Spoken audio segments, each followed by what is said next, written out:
Appreciate you clicking on this video, my friends. We finally got the official 100% confirmation a live-action Legend of Zelda movie is going to be happening. Let me break down the details for you. I'll be going into what Nintendo has revealed about this live-action movie involved with Legend of Zelda, what other articles are revealing about this movie, along with my reaction to it, but I also want to hear from you guys. Get in that comment section and let me know, are you excited for this? I think a lot of people will be pumped at first, but after going through some of these details, you might feel slightly hesitant on it. Alright, so just getting into it here, Nintendo out of nowhere decided to tweet out on their socials the confirmation for the live-action Legend of Zelda. The post read, "This is Miyamoto. I have been working on the live-action film of The Legend of Zelda for many years now with Avi Arad-san, who has produced many mega hit films." And that right there, my friends, is the first bit of excitement and shock, because Spider-Man fans are already crawling back, putting their hands on their heads going, "Oh, Avi Arad, no!" If you've been a Spider-Man fan for a number of years and have followed like the movie side of things, you know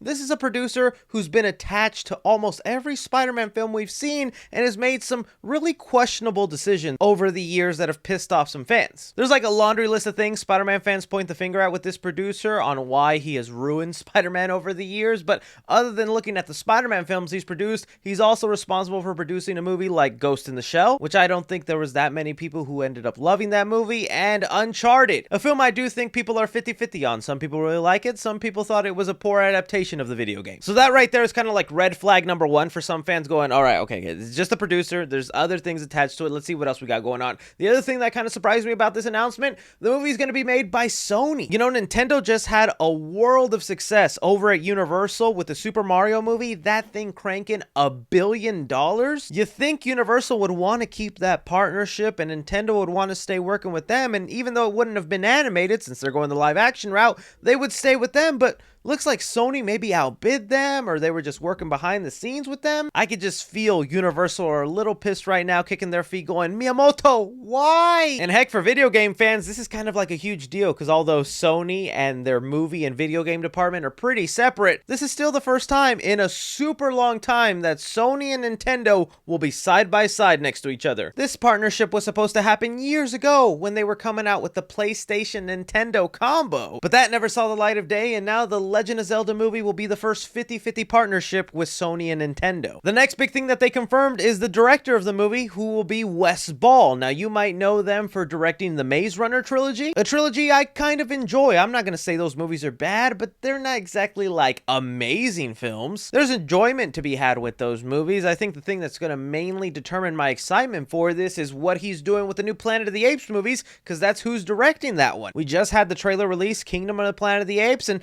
I think that trailer shows a lot of promise. Sitting down and watching the movie, that'll be a different thing, but just seeing that first trailer, oh, real potential there, and who knows, for all we know, Nintendo and Sony might have already seen Kingdom of the Planet of the Apes, and they thought that was a strong enough film to then hand them over Legend of Zelda. And you know, the funny thing I'm kind of noticing right now as I'm talking is the poster for Maze Runner and Kingdom of the Planet of the Apes, both very green, very luscious, large worlds, which is something you're kind of hoping for with the Legend of Zelda live-action movie. So in a weird way, if you kind of squint your eyes and envision Link, you can kind of already see what that poster would maybe look like. So I wouldn't really say Wes Ball being attached to this movie is a red flag. I feel like there's a lot of promise there, and unless Kingdom of the Planet of the Apes turns out to be a terrible film, I feel like the director's chair isn't a part to panic about this announcement. The part we maybe could kind of panic is the writer. Thanks to an article by Deadline that went into some more details about this announcement that Nintendo didn't confirm, is Deadline was able to confirm who's writing the movie, and it looks to be Derek Connolly, and looking at their IMDb page, they've written some movies. They were responsible for Jurassic World, heck, all three of the Jurassic World movies. They also did Detective Pikachu, the movie Monster Trucks, and looks like he got some story credit also for Star Wars: The Rise of Skywalker.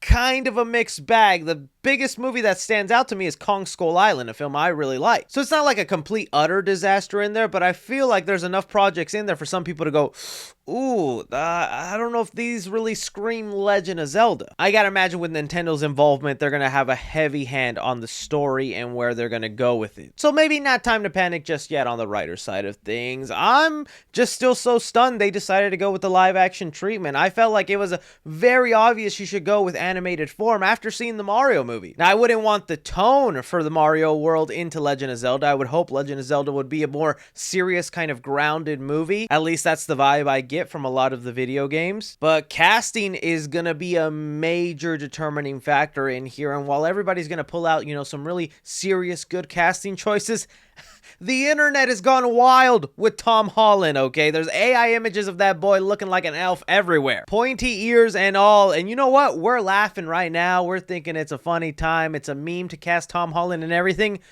Do not be shocked if the boy actually gets the job. Because come on, the movie is with Sony and Avi Arad. They have Tom Holland's number on speed dial. They're probably on the phone with him right now as I'm recording this video trying to negotiate his deal. And you know, I have no hate against Tom Holland. I love the dude, but I definitely feel like he's been given enough big roles, and after what happened with Uncharted, I'm like, let somebody else have the big Legend of Zelda role. And you know, just saying that out loud makes me think, dang, who is gonna end up playing Zelda or the villain of the film? Which video game will they even take inspiration from? I gotta imagine they're probably gonna take inspiration from the most recent game, Breath of the Wild or Tears of the Kingdom. It feels like it's the most mainstream Link has gotten over the years, but then again, there's years of inspiration they could go through with all the other games. I'm also gonna be curious about the budget of this thing, because I imagine that Legend of Zelda world looking so grand and epic. You know, modern day Hollywood movies effects aren't what they used to be. They don't always look that glorious. I also seen fans ask the question, will Link even have speaking roles in this movie? Will he be much of a talker, or will he be more of a silent character? That's something definitely worth asking, but the thing I'm most curious about is how much of this is going to be made just for the fans and how much of it is going to try to appeal to general audiences, because I feel we've hit a shift. We all know that the video game industry has been cursed with terrible adaptations. Things have definitely changed. We've gotten some pretty fun movies like the Super Mario movie, the Sonic movie, and to a degree the Five Nights at Freddy's movie. Films that, although maybe still don't get amazing reviews, there is a chunk of the audience that come out very happy with them, and usually that chunk are the fans, the people who actually know these characters. And it looks like studios are starting to lean into that idea of, you know, maybe we shouldn't have to appease general audiences or the critics who have never played a Legend of Zelda, Mario, or Five Nights at Freddy's game, and let's just make a movie for the fans. Give them what they want, their Easter eggs, their references, their story points only they will get. Because that's exactly what happened with the Five Nights at Freddy's movie, and now that has become the highest grossing horror movie of 2023. Even with the bad reviews and negative stuff attached, the fans loved it and they came out and supported it. This might be the future of video game adaptations, no longer trying to appeal to a general audience member and just make a movie straight for the fan. If that fan base is big enough, you are going to sell tons of tickets. I don't know, we'll have to wait and see, but right now, this is what we got. It's happening. How are you guys feeling about it? What details has you the most concerned, and what details has you the most excited? Anything and everything, be sure and like, subscribe, follow me on Twitter at 3C Films or on TikTok at 3C Films. But as always, I'm Chris. Take care.